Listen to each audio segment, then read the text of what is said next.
ایک ویڈیو میں نے دیکھی ہے، یہ اہل تشیعوں کا ہے، شہنشاہ نقوی۔ انہوں نے ایک کذب بیانی سے کام لیا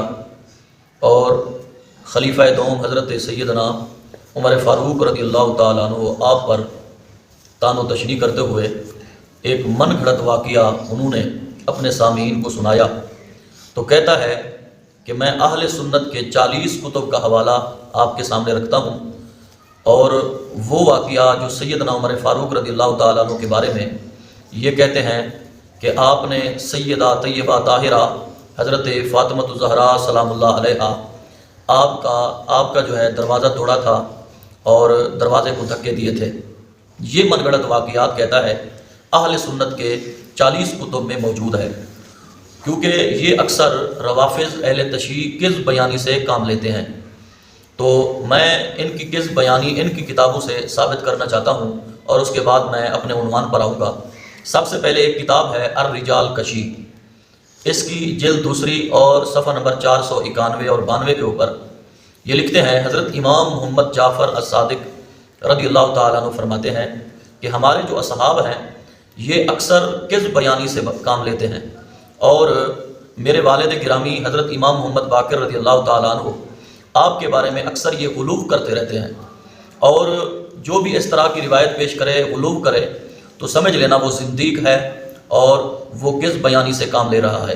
یہ ان کی کتابوں میں ان کی کذب بیانی کا ذکر ہو گیا، اور وہ کہتا ہے 40 کتب میں جو اہل سنت کی 40 کتب ہیں ان کے اندر یہ روایت موجود ہے، یعنی سیدنا عمر فاروق رضی اللہ تعالیٰ عنہ کا دروازہ توڑنا، دروازے کو دھکا دینا۔ پہلی اس نے کتاب کا نام لیا لسان المیزان امام ابن حجر کی، حالانکہ امام ابن حجر نے اس روایت کو تردیداً انہوں نے اپنی کتاب میں لکھا، یعنی رد کرنے کے لیے انہوں نے اس روایت کو لکھا امام ابن حجر نے لسان المیزان میں۔ وہ کہتے ہیں کہ اس کا جو راوی ہے مرکزی وہ منکر الحدیث ہے، قابل احتجاج ہے۔ اور دوسری کتاب ہے المیزان الاعتدال امام ذہبی علیہ رحمہ کی، انہوں نے بھی اگر یہ واقعہ اپنی کتاب میں لکھا ہے تو تردید کرنے کے لیے، رد کرنے کے لیے انہوں نے کہا ہے کہ یہ جو مرکزی راوی ہے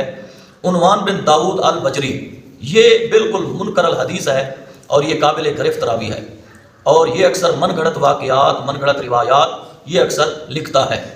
تو اس کے بعد تیسری کتاب انہوں نے لی ہے تحفہ اثنا عشریہ شاہ عبدالعزیز محدث دہلوی علیہ رحمہ کی، حالانکہ انہوں نے بھی یہ روایت لکھی رد کرنے کے لیے۔ دیکھیں ان اہل تشیعوں کو یہ بھی پتہ نہیں ہے،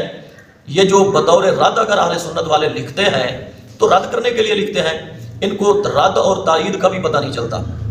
اور اس کے بعد یہ حوالہ دیتے ہیں، نہج البلاغہ کی ایک شرح ہے، شرح ابن الابی حدید۔ یہ ابن الابی حدید جو ہے یہ اکثر یہ محدث یہ شیعوں کا محدث ہے،